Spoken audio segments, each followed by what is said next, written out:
Hi, everyone. I'm Libertashenko, and welcome to the CCA for the third episode in our series, An Extended Family. This series of talks is part of a year-long project called Catching Up with Life, which is organized around a question. As social structures evolve and values and rituals change, how is architecture keeping up? When we talk about family, we quickly end up talking about society, and social definitions underlie most political positions. So family is often a surprisingly divisive word, a key word. For example, family values is a loaded term often used by politicians to activate anxieties about social change. Invoking the family can be used to build a dynamic of inside and outside, private and public, native and foreign. And these images are common today in the political discourse of many countries because we're facing global challenges and struggling whether to address them together or to take care of our own first. Of course, the idea of family as a microcosm for society is in itself problematic.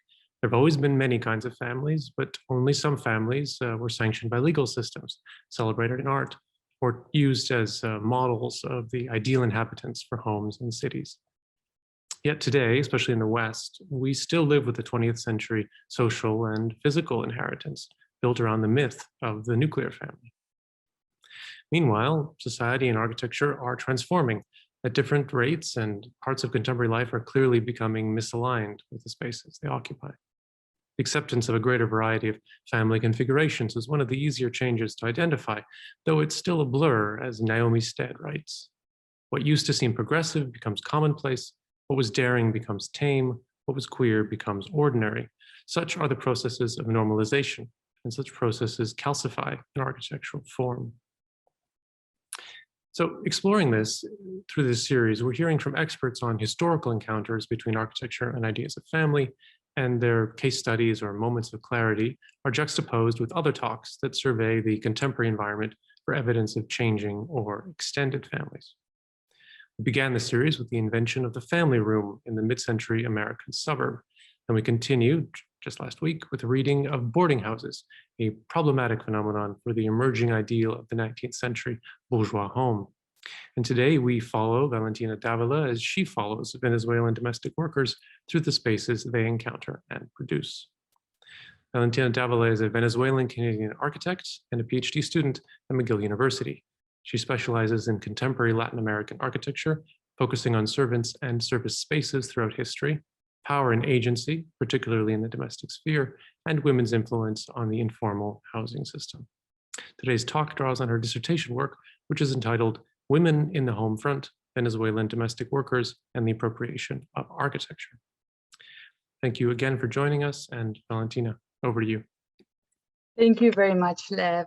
Thank you to all the attendees. I really appreciate your time and your attention today. This means a lot, not only for me, but for the topic that I came here to present to you today. I also want to thank Lev and the CCA for inviting me to talk about my research. And I want to also thank the support that I received from the CCA over the years in so many forms that are interconnected but are independent. Initially for keeping the archives, the Venezuelan archives that I couldn't find anywhere else. And I had them here in Montreal, 15 minutes from my home. The same archives that were destroyed or I couldn't access in Venezuela were right here. And these are a big part of my dissertation. And I was lucky enough to spend the summer of 2019 studying them. Thank you for that contribution to the history of architecture. I also want to thank my advisor, Anne-Marie Adams, for trusting my topic 6 years ago. And her support and her presence and her, her knowledge has helped not only my topic, but advancing the understanding of domestic architecture, Latin American architecture. And for that, I will be forever thankful. So without further ado, I want to start right now my presentation. I'm going to use a clock because those who know me know that I like to talk a lot. So I just want to keep this reminder of time. So I'm going to start sharing my screen. So the title of this series is An Extended Family, as Lev already mentioned. And, about the topic many times over the phone, over Zoom. And we decided that, or I don't know who decided, but it was a very good choice that the title of my talk was going to be Following Domestic Workers in Venezuela. And this is what I did. And this is what I've been doing for the last 6 years of my professional life. But also it's what I've been doing since I was a little girl, because I grew up with loving domestic workers in my home. I am very appreciative of their work, of their place in our homes, in society, and they're very close to my heart. And I approach this research with the utmost respect for these working women. So who are domestic workers? There is not a cohesive understanding, or they're not like a cohesive group of people. I always like to make this joke that not all domestic workers are the same, just as PhD students are not the same and Canadians are not the same. And of course, they share certain characteristics in their professional life. But these women, one of the things that they have in common is that they've been debatably been part of our family for centuries and for generations. There are books titled Part of the Family, Domestic Workers, or Servants in, in Victorian England and whatnot. So this is a topic that has been in development, not for a long time. I would dare say beginning in the 1980s, but it is in the mind of other people, other disciplines like sociology, anthropology, history, but not necessarily in architecture or architectural history. And one of the trailblazers of this is Rebecca Ginsburg, who wrote a book, a fantastic book. It was her dissertation as well, about South African domestic workers and their place in the bourgeois home, and how they influenced the end of apartheid. So she was a trailblazer, and she for sure inspired my dissertation. But I was telling Lev, like, I cannot believe we ever considered studying Latin American domestic architecture without considering the place of domestic workers in the house. So it's something that cannot be separated. Are they part of the family? Are they not part of the family? I do believe that architecture has a lot to say about this. So instead of following the direct relationship between mistress and maid, which is a term I completely think it's outdated and I shouldn't even mention it. I just want to say that some words are outdated. Servant, it's a word that is outdated. Now we use domestic workers because these are people who are working within the domestic space. So this relationship between employer and employee, I think, could be studied through the house, through the evolution or involution of domestic architecture in Venezuela. So I use architectural evidence to maybe shed some light into these questions and to understand how they relate to our family. Are they part of the extended family? Are they simply workers who come and, our home is their workplace? It's very complicated, it's very complex. And the answer is not straightforward. We continue to study it, but I believe this is the first step to creating a more inclusive understanding of architectural history. And this is what we have to do. We need to start filling these gaps. So I love this picture for the obvious reason, the employer is inside the house and the domestic worker is taking care of the plants outside. So I'm gonna go back to the promotional material. Valentina Davila follows Venezuelan domestic workers. I do follow them, and it's a great word to kind of like encapsulate what is it that I do. I follow them to understand, to walk in their shoes, even if it's for a day or 2 or 3.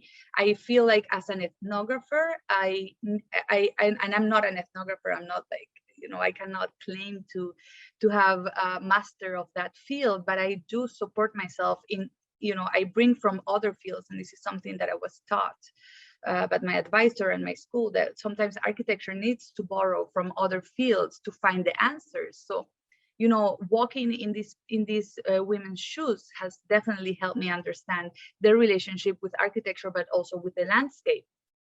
So where do I follow them?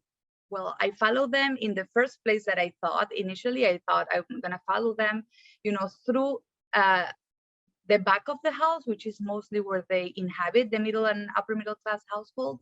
I follow them, while they're doing their work. I follow them while they're penetrating the rest of the house, because one of the things that is really important to understand is one of the things that these women do is they upkeep the ideals of domesticity that we have. they are constantly producing and reproducing space. So we like to live in a big house that it's always clean, that it's always in order, but we're not able to, or we're not willing to put on the labor. So this is why we need to bring in domestic workers into the Venezuelan house, and I'm going to talk more about it. So they seem a little bit annoyed in these pictures, but they're not. I think we had a great time. We had honest conversations, and they actually enjoyed the company, because one of the things that they have is they're alone all the time, and this is why their efforts to organize are more difficult, because they're isolated in the house and they're not in direct communication. So I follow them through the house, but also I follow them through the city. This is one of the most difficult things that I had to do was, complete the day with them. And I mean difficult because it's very toiling. It requires a lot of energy to take care of this house, travel across the city, and, go into their own homes where they begin a double shift, and where they are received by their families. So I'll talk more about it later as well. But following them was fulfilling, was rich with the material culture of the city, with an inclusive understanding of the Venezuelan landscape and different ways of inhabiting the city. And I had the joy of meeting some really nice hostess, like this little girl here, who was super happy to show me around in her bedroom. So I also follow them in time. I follow their evolution throughout the last 5 centuries and even more than that. And I have this great example of one of the persons that is very close to my heart. She came to work before she was 9 years old. She's not sure about the exact age when she came to the city to work, but it was definitely before this picture was taken. This is the picture of her first communion, and she remembers this dress. She remembers being so excited about having this dress and about this day being all about her.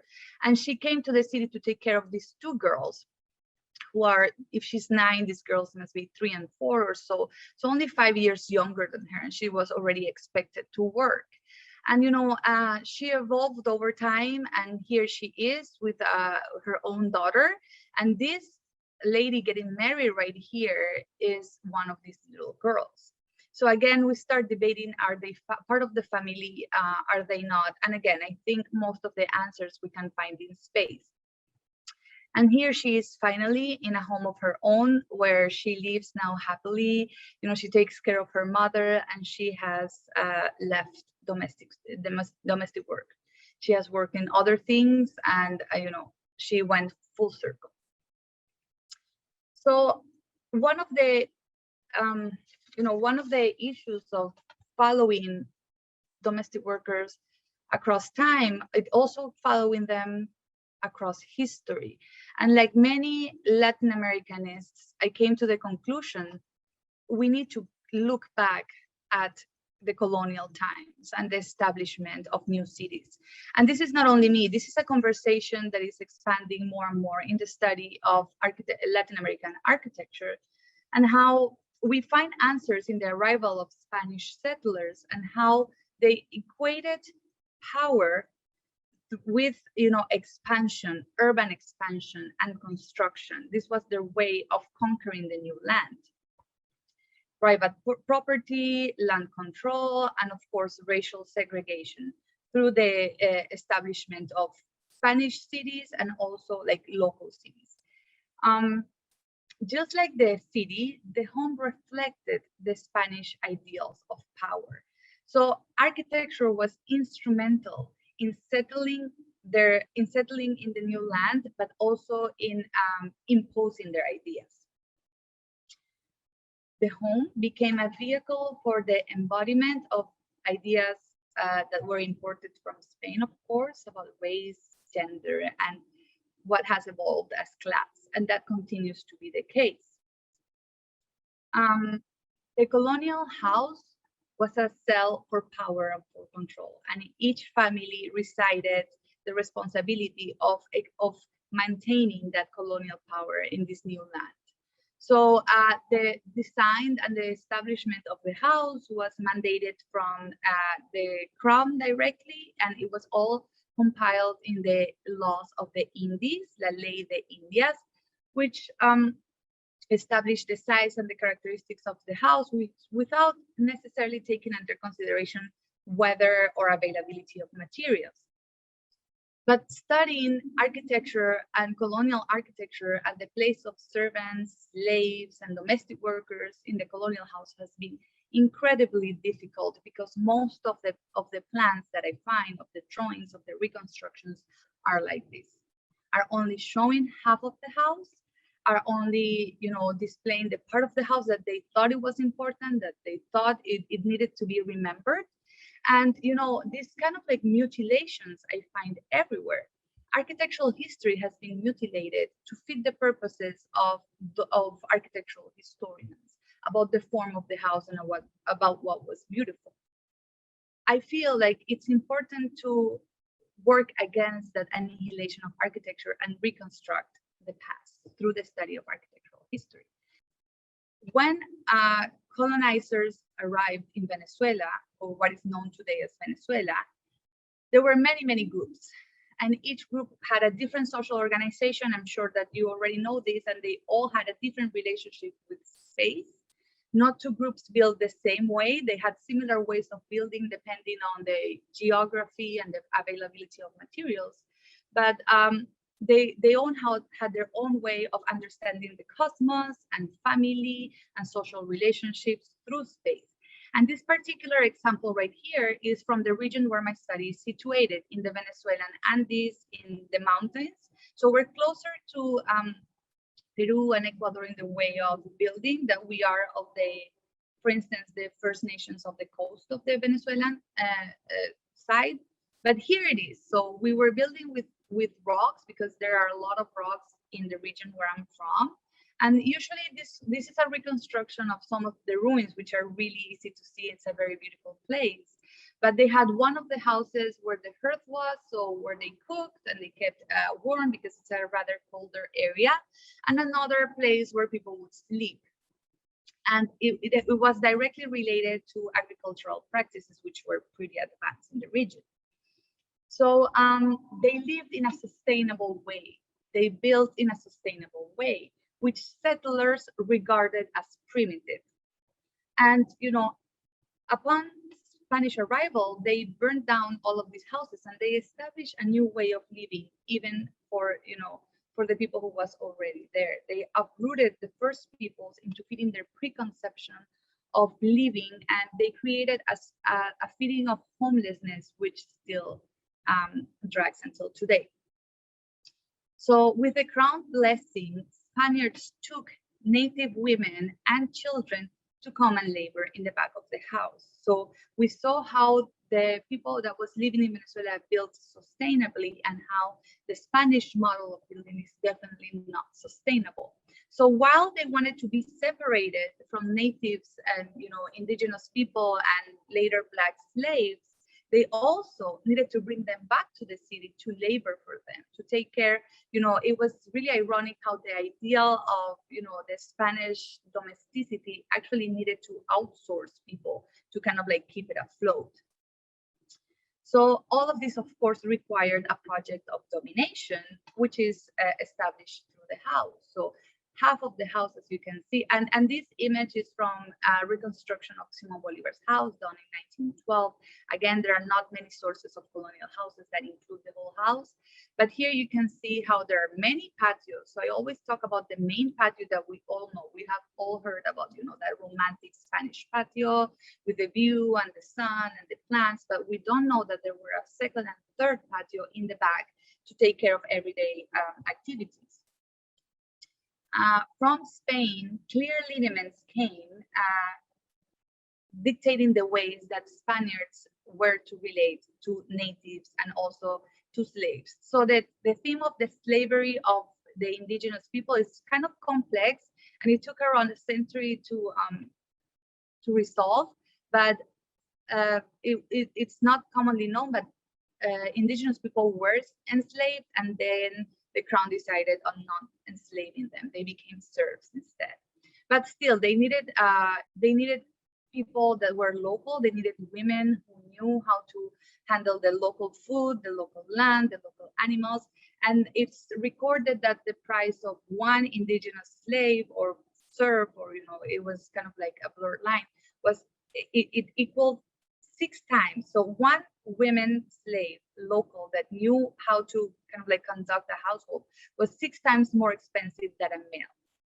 So from Spain, lineaments about the house came saying that there had to be enough space in the back of the house for slave servants and animals.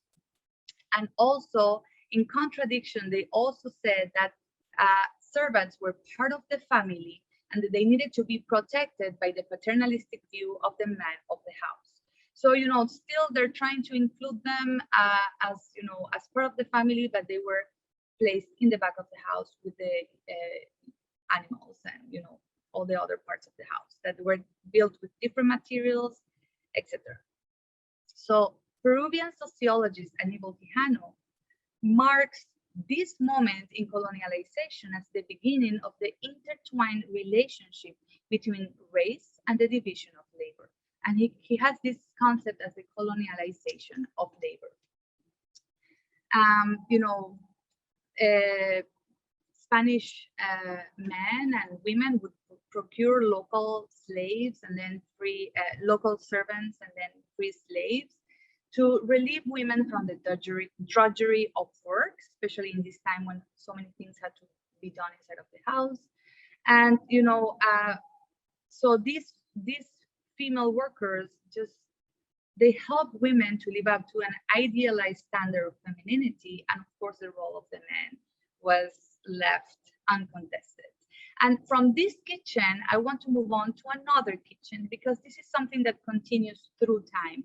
The kitchen as a gray area, as a space of connection between, the two different social classes inhabiting under one roof. So it is in the kitchen, and much has been written about this by bell hooks and by other feminists, that the kitchen is a place where it's like an equalizing place. It works as a vacuum, as an articulation of the rest of the house. So the service area, the rest of the house where the family lives, and there is the kitchen in between articulating. So I want to say that unlike the American kitchen, the Venezuelan kitchen did not evolve to be open concept, to be seen. It remains until today closed because it's considered a servant space. But still, it's the place where domestic workers remain seated if the employer comes in, when they can enjoy breakfast together, a coffee, etc. But the influence of the Spanish colonialization goes beyond the kitchen, of course, and goes beyond the grid and what's called the traditional ideal of a home with the red roofs, with the white fences, with the white walls, with the big windows. All of that has been said before. But for me, the most important part, and of course, it goes beyond these colonial houses, because this is what we understand. So when we say that our architecture has been directly influenced by colonial ideas of the home, sometimes this is what we think about. And of course, this is obvious, and this has been studied many times. You find any book about colonial architecture in Latin America or domestic architecture in Latin America, and most likely, this is what you're going to get. But for me, the biggest colonial influence, and one thing that we continue to carry today, it's how the colonial distribution of the house continues to inform our social distribution of space and how we live and how we're separated from this member of the family. So the spaces devoted to not only the domestic workers' bedroom, but to service, which are spaces of the house that have been designed by an architect, by a builder, with domestic workers in mind. And here is the big difference. And here is where architecture continues to carry on this idea of race, class, and gender. And this is how architecture continues to push this agenda of separation, of segregation, that has led to the humanitarian crisis that Venezuela is living right now.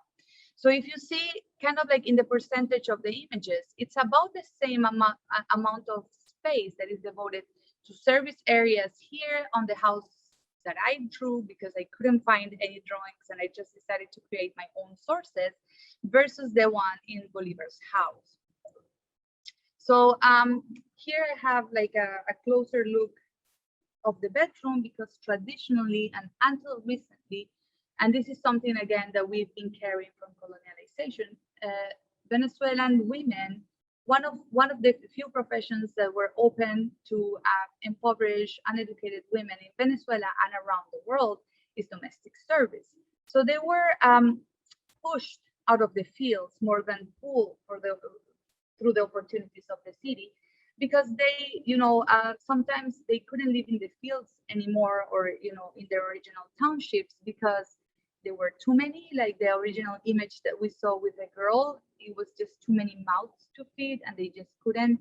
And, it's very complex. The situation is very complex. These are not bad parents. They're just pushing their kids. They're trying to save them. So this is, sometimes it's a survival strategy where they would place their girls within the domesticity that will take care of them, within the domestic sphere that is supposedly the only place when girls can be sheltered until they go into a home of their own. So they traditionally and until recently, this was a common practice, that people would come and would work in a house and, there was a place for them in the house always. And it has, it has some characteristics. It has the same size across Latin America, I think 2 by 3 square meters and only room for a small single bed, for maybe a side table. It was paired with a small bathroom as well. And, there is the material characteristics of the domestic workers' bedrooms speak for themselves. Sometimes they didn't have natural light or ventilation. And they were located in a specific place of the house, which not only segregates them from the family, which puts them away from the family. They don't cross each other in their path, but also don't give them the necessary privacy to say that they have a place of their own. So, it's by the kitchen, so people can walk by. It's by the parking space of the house, so they hear the cars coming in 1 in the morning, 2 in the morning. They feel like they need to wake up to prepare some, dinner. Teenagers are coming after a party or whatever. So it's not necessarily a place that it's for them that they can call home.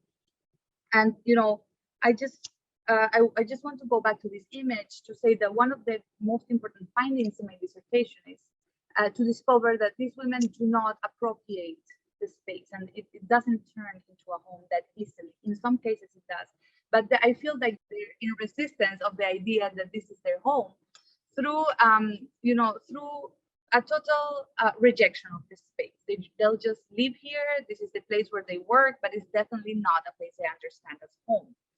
So, it's something really interesting that I found in my dissertation is that I worked in this house of Veronica and Luis, and of course I'm changing the names, so I have to make sure that I'm reading so I don't say their real names. And they have a beloved domestic worker. They loved her, the kids loved her. It was really, really a very nice relationship. She didn't live there, but because of problems with transportation, she needed to stay there.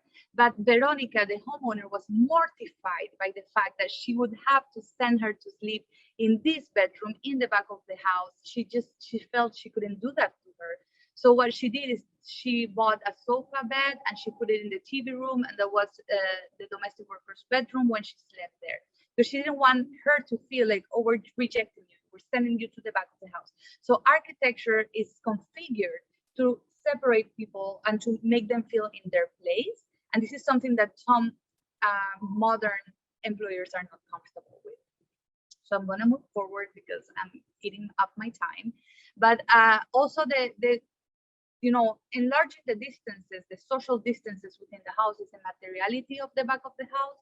It doesn't relate to the rest of the house. It's like architects and home builders and homeowners are going out of their way to transform this place into an unhospitable space, into a suffer space, so domestic workers would feel that's their place.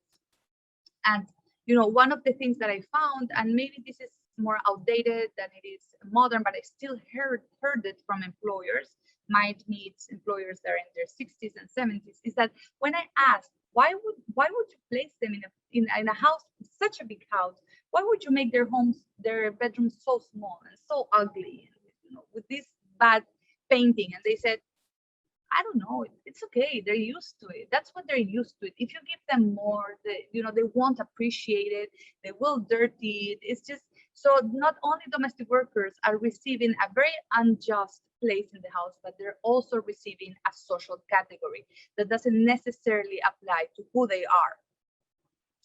So, one of the things that I noticed is that most domestic workers are not, so these are the only two houses that have dishwashers, no more. It doesn't exist in Venezuela.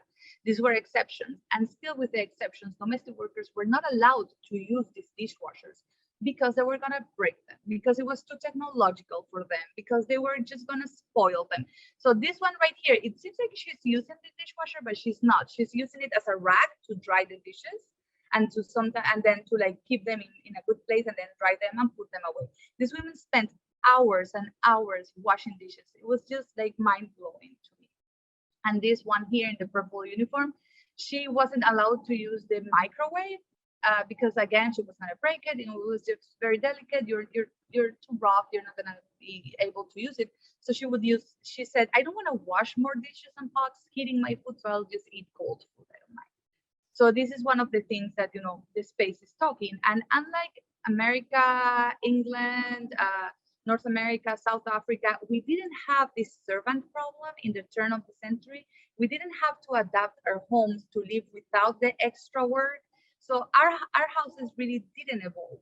So here comes my next point, that thinking that the influence of domestic workers only lies in the back of the house is a big mistake. It's a big misunderstanding, because the presence of domestic workers is at the heart of the development and the typology of Venezuelan domestic architecture. Having domestic workers and knowing that we're going to be able to hand out the super difficult task of reproductive work allowed Venezuelan women to build without limits, to build as big as they wanted, because they didn't have to take care of these amazing houses. So look at, I'm just following domestic workers across the house, and I was really tired. I had to sit, I had to rest. They don't. The amount of work that these houses represent is just not possible without domestic workers. So I'm just going to give you an example of Rosita. So she came in, she started hand washing some clothes, then washing them up to clean the house, cleaning the turtle habitat, bathing the girl and giving her some soup. And then she started cleaning the spice cabinet. And that just made me think, when was the last time that I cleaned my spice cabinet? I don't have time for that. No one would have time for that.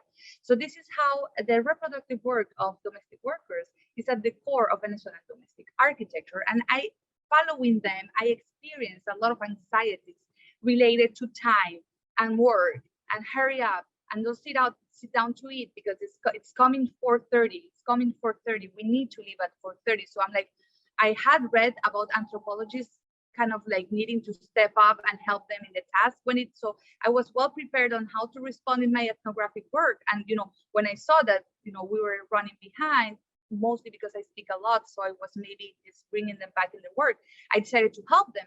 So I started experiencing a side of the house and a side of domestic middle and upper middle class domestic life that I didn't know, although I grew up in Venezuela. But why do they have to leave at 4:30? Didn't they live in their employer's house? Well, not anymore. In the 1981 census, 51% of the Venezuelan households employed as domestic workers. But in 2011, only 1.5% of the household employed a live-in domestic workers. So it doesn't mean that people are not employing domestic workers anymore, it's that they're not living in the back of the house.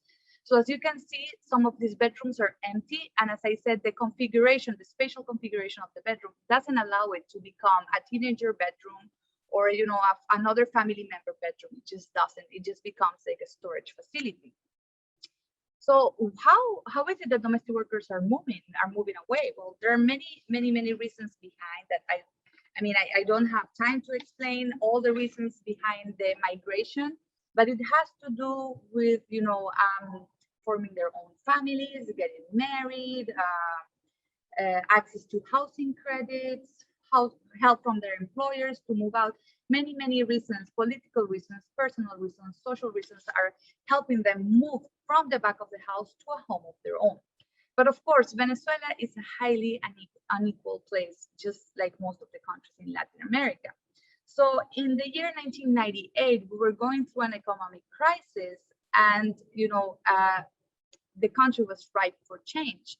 And this is when Hugo Chavez was elected president of Venezuela. So Hugo Chavez was elected president in 1999. And anyone who knows Hugo Chavez or has heard of him, you know that he was a revolutionary president. He wanted to change the way things were done in Venezuela. He had a lot of ideas. He aligned himself with Castro and other socialist ideas of ruling the country. He talked a lot about being poor and growing up in government housing, and being raised by his mother and his grandmother. And yeah, Chavez did talk a lot, and he was a big advocate for underrepresented populations that really needed this change. So I'm not saying that Venezuela really needed this change at that time. Inequality was eating it, and it's the same way it's eating other countries right now. So Chavez brought up a fresh perspective, but he wanted to accomplish a lot. And one of the main things he wanted to accomplish is he wanted to get rid of the housing crisis in Venezuela, the housing deficit. He wouldn't believe that a country that had so much oil, had so many resources, and so much land still was, supporting this precarious living in the favelas of millions and millions of Venezuelans. So his heart was there. He really wanted to change the way that people live, but he made many mistakes, and I'm going to talk about it later. So one of the things that Chavez did in relation to my topic of domestic workers is he started talking around 2008 about including domestic workers as a formal occupation. And in 2011, he launched this law it's called the Special Law for the Dignity of the Workers, residential workers. And dignity and all of this sort of like language is very typical of Chavez. So it's really disappointing, because when you open the law, it promises a lot. It says that it's going to end these slave-like relationships that has led the domestic work in Venezuela. But then on a closer look, you see he's just talking about janitors. Why is that? I really need to understand why he only talked about janitors, which represent a really, really small portion of the people working in buildings. But anyway, later they were included as a regular worker. But what he did, he spoke directly to women. He spoke directly to working women. He said he even called himself a feminist. But feminist ideals were a little bit distorted, because what he did is he financed women to stay in the home. He financed women when they were lactating, when they were pregnant, when they were raising small children. So he kept them within the domestic sphere, within the home. So this didn't do much to advance the rights of women. This didn't do much for working women like domestic workers. But he did talk about it, and he chose this woman who was a domestic worker all of her life to be the image of another mission that he launched in 2011.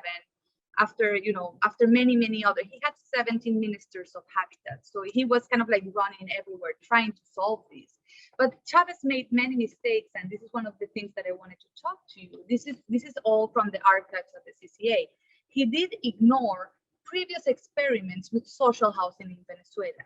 Venezuela is an oil country, and in the 1970s, when there were a lot of revenues, we as a nation, we did experience a lot in how to solve in the best possible way the housing crisis. Of course, it wasn't solved, but a lot of the experiments, whether they failed or whether they were successful, had a lot of lessons that Chavez just ignored. So for all of his rhetoric and all of the fantastic things that Chavez was saying, it just wasn't there in the architecture. The architecture remained exactly the same. And, these ones on pink with the pink frame on my right represent Gran Misión Vivienda or any of the Chavez politics of housing. And the ones on my left, which say INAVI, represent the institution, the National Institution for Housing. And basically, it didn't change much. It didn't even change much in policies, because the National Institution of Housing was already considering women as the top of the priority, and women who needed housing. The problem is that Chavez used this as a part of his agenda, used this as a part of his image, which totally transformed the way that domestic workers thought about themselves in relationship with the landscape. And this is one of the great things he did. But another mistake and another thing that he did, and he did really wrong, was taking a paternalistic view towards the construction of houses for women. So he just started giving them away. So this is a present. Here, take it. You don't have to pay for it, which of course made the application process less transparent and more complex. And one of the worst things that happened is that women didn't control the property of these houses. So the property was in the hands of the government, and ultimately many of them still don't have the property title, which hinders the upward social mobility that a house has. Because what they were doing before is they were paying for the house, as it says here in one of these invoices that says, the invoice says something like INAVI, so it's National Institution of Housing. You pay today, so your kids don't have to pay tomorrow. So it was also kind of like transforming or manipulating the idea of a family, but also was giving them the agency and the possibility of paying these own houses with their money at accessible prices, of course. So all the people that got houses from previous administrations own the house, so they can sell it and they can buy somewhere else. People that received houses under Chavez's administration don't have that power. So it was kind of like chaotic. Maybe the intention was there, but this is just, it just did a lot of harm. In any case, this is just a part of my dissertation, looking at the politics, Venezuelan politics in relationship with the house, because at the center of my dissertation are these women, are these working women, and their relationship with space. So some of them, around, I would say 60% of my case studies received government housing from Chavez and from previous administrations, like these two right here. Others have amazing stories of how they just said, I had enough. I'm going to get a house or whatever it gets. So this one on the right, she talked to her employer, she negotiated, she found the house. She said how much money she was able to save throughout her life, a lifetime of saving. And her employer said, well, I'm willing to give you this. So she negotiated with her employer, asking her to go to the bank. Of course, these women, they do not have access to regular credits in Venezuela. And this one on the left, she was just really tired of not having a home of her own because they were evicted and it was really traumatic.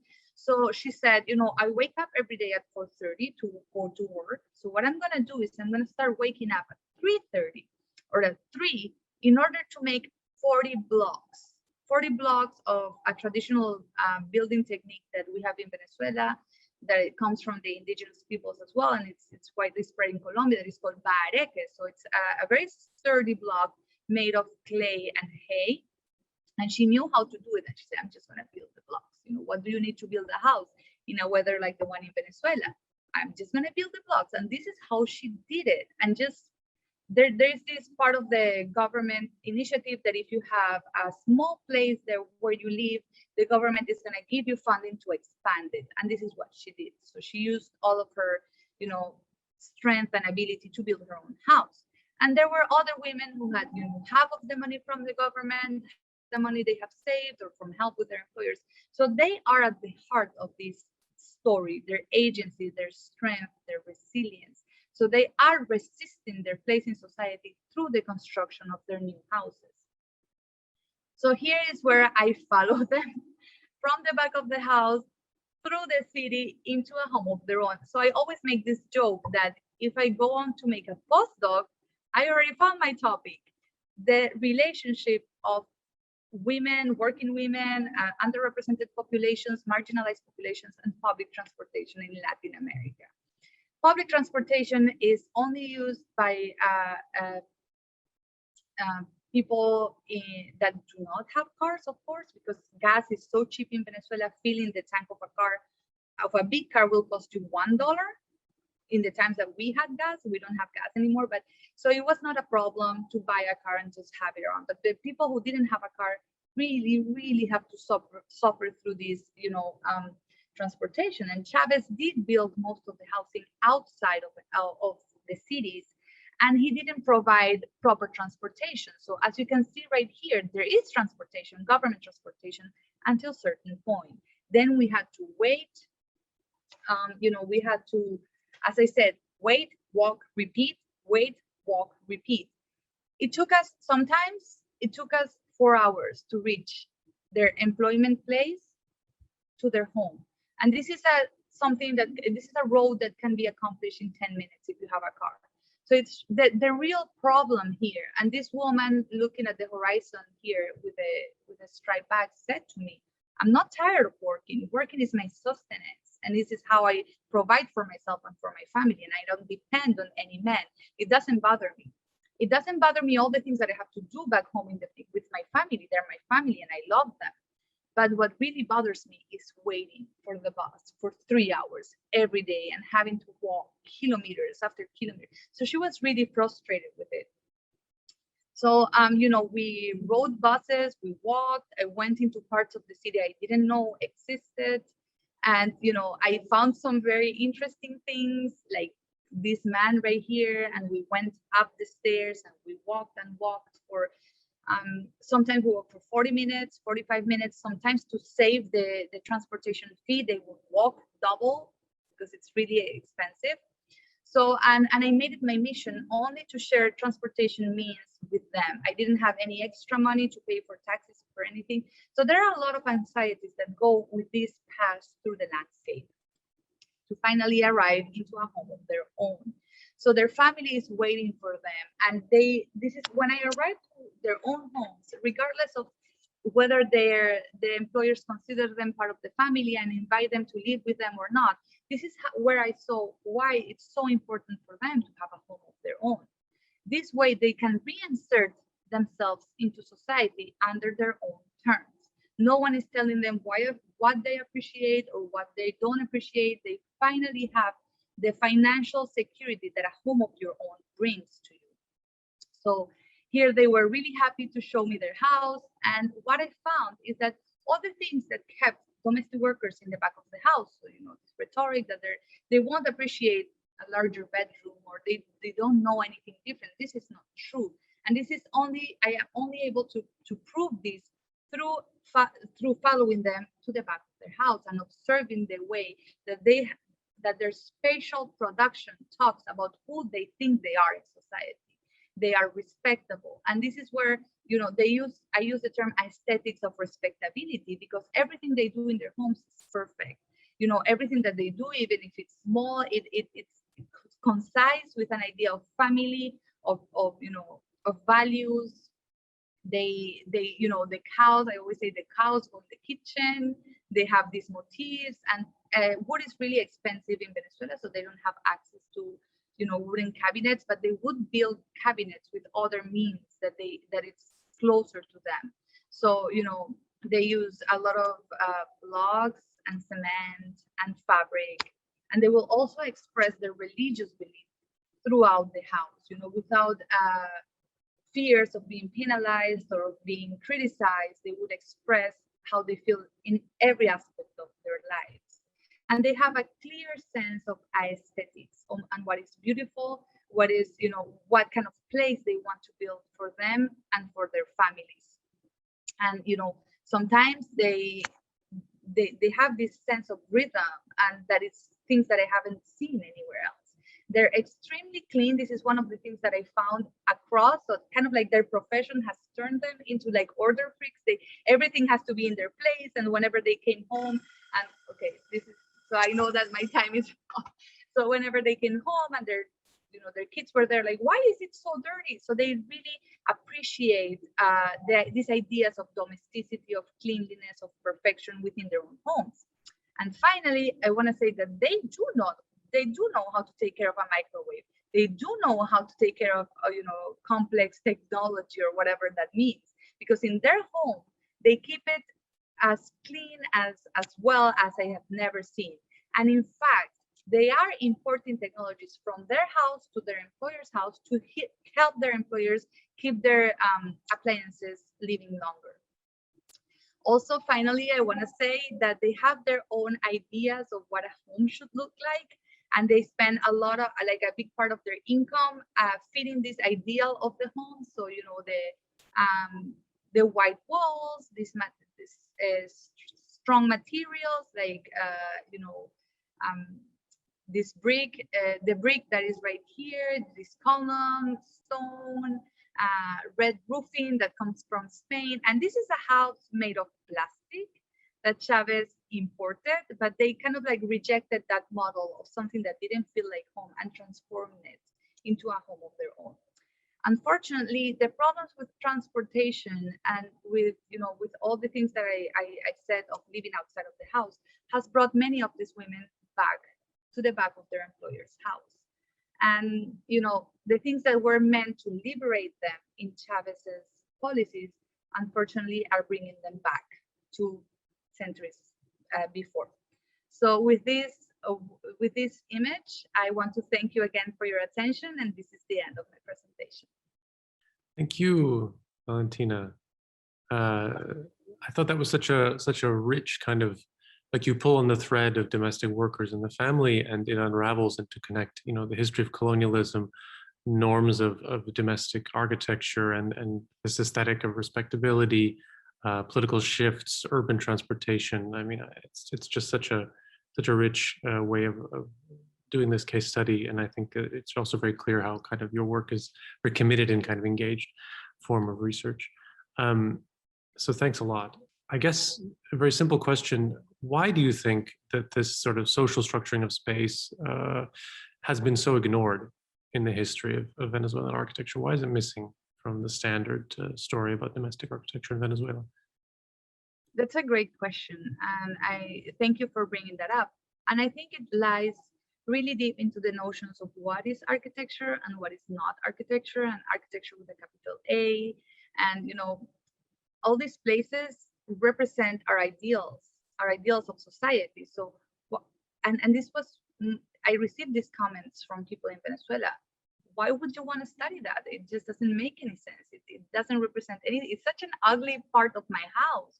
Why don't you write about the front of my house? Look at this Spanish style that I brought. Isn't that more interesting? So it goes with, you know, deep-seated notions of what is worth studying and what is not. And this is why we're trying to regress. And I'm so happy to be alive in this time of when architectural history is looking back and saying, listen, we chopped a big part of what we're supposed to be studying. So I think it has to do with notions of what we deem worthy of studying. Thank you for that. I see a hand, Catherine McMurrow. So, hi, can you hear me? Yes. Okay, I'm operating on my iPhone and I don't know where I can get my video going. Doesn't seem to be there. But anyway, thank you so much, Valentina. What a wonderful presentation, and the research that you're doing. I've spent many years in Latin America doing social justice work, and I know the backs of the houses very well and the wonderful women and men that are involved in all of that. And it's such an important topic to be dealing with. So I look forward that when you will have your thesis out, it would be wonderful to read it. But it was wonderful presentation and very well put together. And also another aspect of looking at Chavez and what went on there and what went wrong. Bravo, or I should say chévere for that. So thank you. Gracias. Gracias. Thank you, Catherine. You don't want to add a question, do you?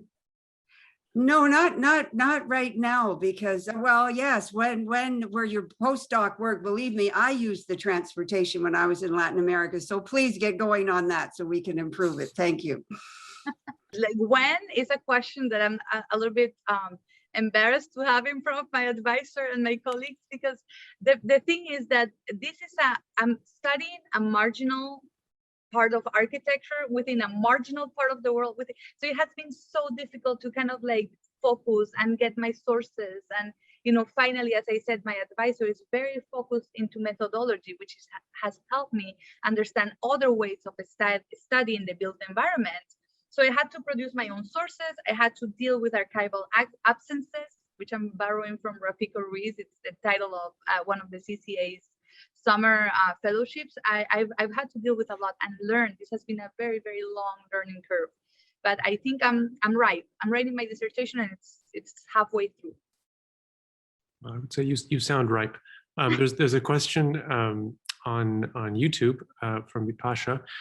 Thank you for an amazing talk. Can you briefly elaborate on your last point about how Chavez's housing policies compelled many workers to return to living with their employers? Thank you. Yeah, I ran out of time when I was trying to talk about that. So I found within the last 6 years of my study, a lot has changed. So I always use this analogy of doing research in Venezuela. It's like running to catch the tallest sand dune. So when you reach the top of a desert in the tallest sand dune, it turns out it disappeared, and the tallest one is over there. So you have to run over there. And we're talking about a country that has 5 million% inflation. So it's just, imagine following that. It's just so complex and so fascinating and so complicated. So domestic work, which is a very stable institution, has switched a lot while I'm doing my research. And this is another one of the reasons why I need to finish my dissertation and hopefully publish some of it. But initially, domestic workers found avenues of home ownership through Chavez's administration and understanding the law better and understanding that they were part of the system and they were being heard, and that is fantastic. But sending domestic workers to what I say, the back of the city, is really problematic, because this was, as I said, a paternalistic understanding of women. So we will give them money, help them raise their kids. But this is not, they needed education, they needed other things, because history has taught them that they rely on themselves to find a way of surviving. So they were segregated from the city, therefore from the job market. And it's almost impossible to make it back to their house in less than 3 hours. So it's really difficult to go back and forth. And for many of them, the bus is not coming. What happens? The only bus that is doing your route is being fixed today. So we're like, what are we going to do? If there's no bus, where are we going to do? So it's just really complicated and traumatizing to make that kind of like road home again. And some of them have little children, so they don't have the opportunity of living somewhere else. And that's another, they rely on family to take care of those kids, and they have to pick them up, etc. But others, they don't have small children anymore. And many of them, 3 of the ones that I interviewed, have decided, you know what, I can't go back and forth home. I'll just stay here in the back of the employer's house. Again, I will work Monday to Friday, and then I'll go over the weekend home. I'll just make that trip only once. And these are short trips that if you make it in a car or in a motorcycle, it's going to be 15 minutes. But public transportations and problem with public transportation has really segregated them and has brought them back. And problems, I mean that, you need to pay with cash, and cash is really difficult to get, that there are not a lot of buses going around because there is a problem with gas, that many of the buses are down because we don't have a free market, so we cannot buy dollars. So try fixing buses only with the things that we have in Venezuela. So it's just very complicated, and they just decided, you know what, I'll just sleep here and I'll go back to my house over the weekend. Thank you for that answer. I saw there was a question transmitted from Facebook that was talking about the current situation in Venezuela and how difficult it was to follow workers into their commutes, and how does the financial crisis of the last years affect them. But I feel like maybe you sort of just answered that now. I don't know if you want to add anything. Or... Yes, I want to add something. I want to add that I kept on running into people. So I had to hide my political ideology, as difficult as that is, because I didn't want to manipulate their response. But all of them had the same idea. All of them said to me, it was better before. I don't care about politics. I don't care about politicians. I just care about myself. And I just know that before I was able to work and buy food and buy other things. Now, the average Venezuelan person has lost 18 kilos. So many domestic workers have suffered the worst part of this crisis, because they cannot leave the country, because again, they're head of families, many of them. So what I observed is that most of them, so they have the portion of food that, that they were supposed to eat. The employers would say, this is your part of the meat, this is your part of the vegetables. And the employers were gracious enough to leave some meat and some vegetables for me because they knew I was coming. But they wouldn't eat it all. They would, only eat half of it to bring the rest home. And even I found some cases that, the crisis has affected everyone, employers, employees, everyone. Some employers had told them, I'm really, really sorry.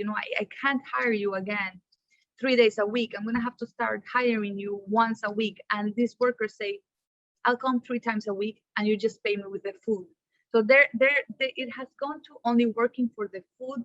The amount of money they make only allows them to buy 1 carton of eggs a week. So before, this was not the situation before. Many things were wrong, but before they were able to afford food with their own salaries. So the situation is really, really, really bad. And for those domestic workers who do not have kids living in Peru or Ecuador or Colombia or anywhere else, the situation is really, really, really bad, really, really bad.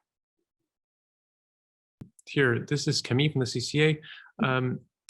Thank you. Very small rooms inside employers' houses are also very common in the Middle East. Domestic workers, mainly women in Lebanon, coming from Ethiopia and the Philippines, live and sleep in tiny rooms inside the homes of the families they work for. And even buildings that are being built now, new builds, have these very small rooms. They can't be used for anything else. Are you seeing a similar thing in Venezuela today? Are new builds having bigger rooms for domestic workers? That is a great question. Thank you, Camille, because the study of domestic workers share similarities across the world, but it also has particular things that need to be addressed in each culture. So in the case of Asia, fascinating studies are coming up about the built space and domestic workers. And these bedrooms, it's common that they cannot be used for anything else because of the configuration. So that is the same, because you are not going to invite your cousin from New York and here sleep where the kitchen is and this super small bedroom that doesn't need it, because we like that. Those are things that are in a very distorted view of society and who belongs where. So in Venezuela today, construction has virtually stopped. So we're not able, and this is why elderly women who don't necessarily have the money to maintain these super big houses, they cannot move, because it's not like, oh, okay, there's the construction of smaller buildings so people can move. No, everything stopped. We don't have access to dollars, which means since 20 years ago. So this is an accumulation. So we don't have money to buy cement, we don't have money to buy blocks, we don't have money to do anything, and people are living from remittances. So I don't want to use specific cases, but women who have worked all of their life, domestic workers or middle class women who have developed in their professional fields, are living from the remittances of their kids outside. So this is just a terrible situation. But there are so your question is like, are new buildings in Venezuela have room? So we haven't built for a long time, but I could lately see in the last 5 good years of Venezuela that we were adopting this kind of like model of the open kitchen and this American standard of living, and it wasn't working, because you cannot change the architecture if the society is not changing. So what you would see is this like awkward domestic worker being visible to everyone, because before they had their own space, they were really happy to be left alone, without having to deal with. They don't like to be in the middle of the social movement of the house. They use their music, they have their own environment. It is their work. It is like you working in a place where everyone's coming in and going around your desk. You wouldn't like it. So I think changing this architecture has done more harm than good. The same in Asia. What they're doing is that they're building these super expensive condos that don't have a place for domestic workers, but still require the labor of a domestic worker. So they're being placed to sleep in bathrooms. They're being placed to sleep in the floor of the kitchen, and that is doing more harm. So architecture cannot change by itself. It needs to take under consideration the values of the society and how to better, how to improve society, not how to make it worse. So one of the things that I've seen in Dubai, in apartments in Dubai, is that they have this big for show kitchen, to entertain kind of like the 50s housewife where we prepare the cocktails here. But there is a smaller kitchen in the back where the domestic worker is actually doing all the work and passing it through a small window. So architecture has funny ways of reacting to distorted social ideas like that. Thank you for that great answer.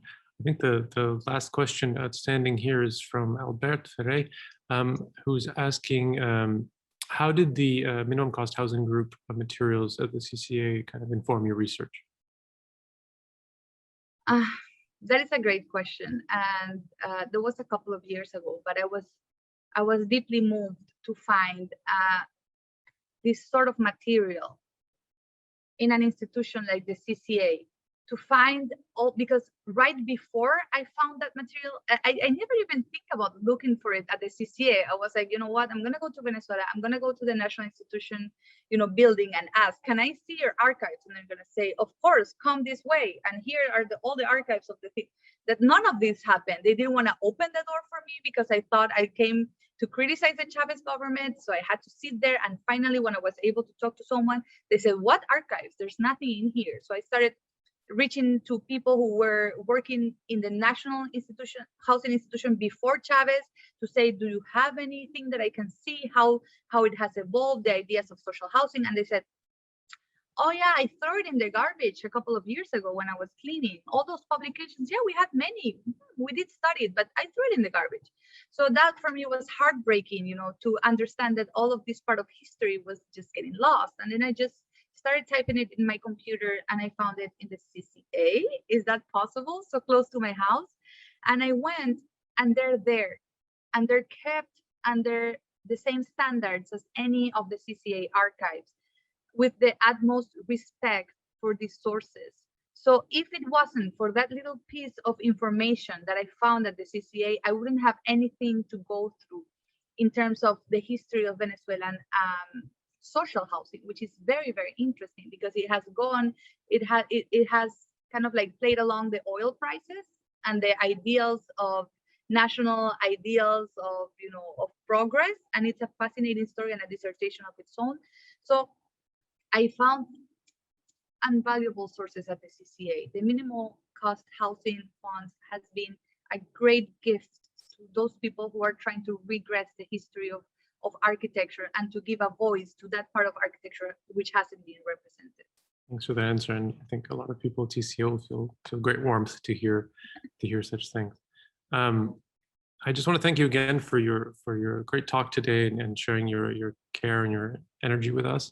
I think I speak for a lot of people when we really look forward to publication of your dissertation in many forms, whatever forms it take, and of course the postdoc we all keep hearing about. Merci beaucoup et bonne soirée.